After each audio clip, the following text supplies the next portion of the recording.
एक पुरानी सी इमारत में वैद्य जी का छोटा घर था। पिछले हिस्से में रहते थे और अगले हिस्से में दवाखाना खोल रखा था। उनकी पत्नी की आदत थी कि दवाखाना खोलने से पहले उस दिन के लिए आवश्यक सामान एक चिट्ठी में लिखकर दे देती थी। वैद्य जी गद्दी पर बैठकर पहले भगवान का नाम लेते, फिर वह चिट्ठी खोलते।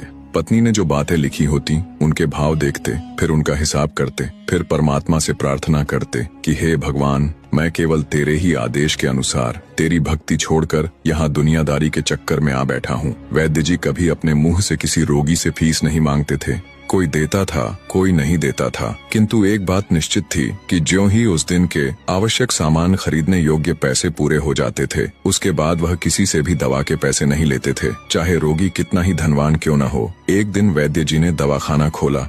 गद्दी पर बैठकर परमात्मा का स्मरण करके पैसे का हिसाब लगाने के लिए आवश्यक सामान वाली चिट्ठी खोली तो वह चिट्ठी को एकटक देखते ही रह गए। एक बार तो उनका मन भटक गया। उन्हें अपनी आंखों के सामने तारे चमकते हुए नजर आए, किंतु शीघ्र ही उन्होंने अपनी तंत्रिकाओं पर नियंत्रण पा लिया। घर की कुछ सामग्री के बाद पत्नी ने लिखा था, बेटी का विवाह 20 तारीख को है। कुछ देर सोचते रहे, फिर बाकी चीजों की कीमत लिखने के बाद दहेज का सामान लिखा। यह काम परमात्मा का है, परमात्मा जाने। 1-2 रोगी आए थे, उन्हें वैद्य जी दवाई दे रहे थे। इसी दौरान एक बड़ी सी कार उनके दवाखाने के सामने आकर रुकी। वैद्य जी ने कोई खास तवज्जो नहीं दी, क्योंकि कई कार वाले उनके पास आते रहते थे। वह सूटेड बूटेड साहब कार से बाहर निकले और नमस्ते करके बेंच पर बैठ गए। वैद्य जी ने कहा कि अगर आपको अपने लिए दवा लेनी है तो इधर स्टूल पर आएं, ताकि आपकी नाड़ी देख लूं, और अगर किसी रोगी की दवाई लेकर जाना है तो बीमारी की स्थिति का वर्णन करे। वह साहब कहने लगे, वैद्य जी, आपने मुझे पहचाना नहीं। मेरा नाम कृष्णलाल है,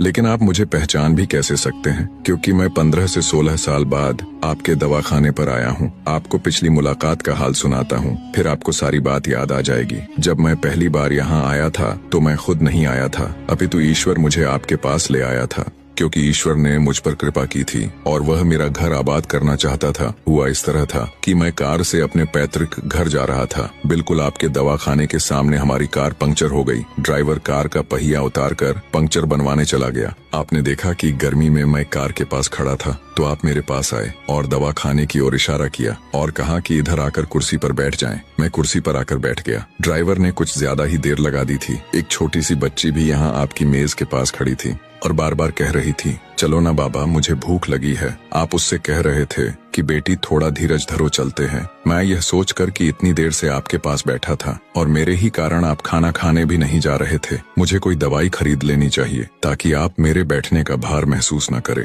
मैंने कहा, वैद्य जी, मैं पिछले 5 से 6 साल से इंग्लैंड में रहकर कारोबार कर रहा हूँ।